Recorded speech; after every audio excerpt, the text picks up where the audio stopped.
What's my relationship with my worldly father like? And how does that affect my relationship with God? I mean, for me, growing up, I didn't know my worldly father.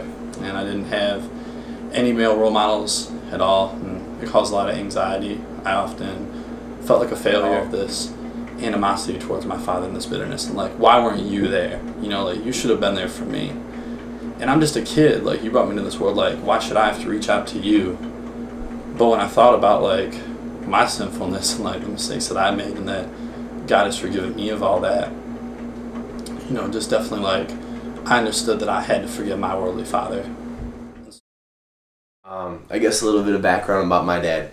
He was a rock star, man. He was so sweet. I couldn't have asked for a better dad. He was so fun. Like, he was busy a lot, but when he was home, there's like no one he cared about more than just, and my family and I, you know, we'd always play football and stuff, and that's the kind of guy he was. He would just, like, whoever he was with at the time, he was really focused on that person and making their day the best day it could.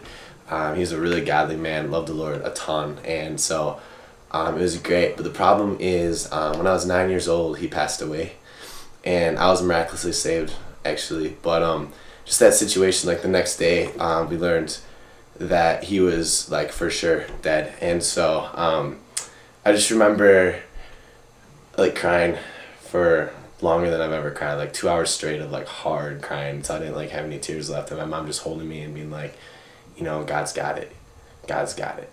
And then she kept, like, quoting this verse I now know is, like, Psalms 68:5. It's like, God's a father to the fatherless and protector of widows. And God to be my dad, like, that's my story. And so, like, I'm walking proof that, like, when God's your dad, like, your life will rock, you know. And so it's always been really good. And he's been so faithful through, like, really tough situations and really easy situations. God's always been there, even when we didn't think he was going to come through.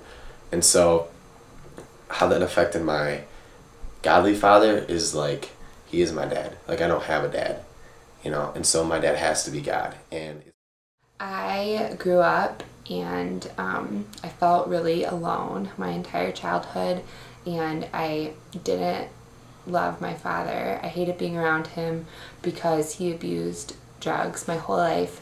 Like, I hated going home, and I avoided doing it all the time. God revealed to me through the Spirit how much, like, I also needed to change, and I realized how unloving I had been to my father. I just told him that I loved him, and, like, he couldn't have been more shocked that I said that because I'd been so unloving to him.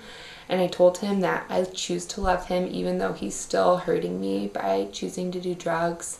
And I told him, like, I will love him even if he never stops doing them. I just love him because he's my father.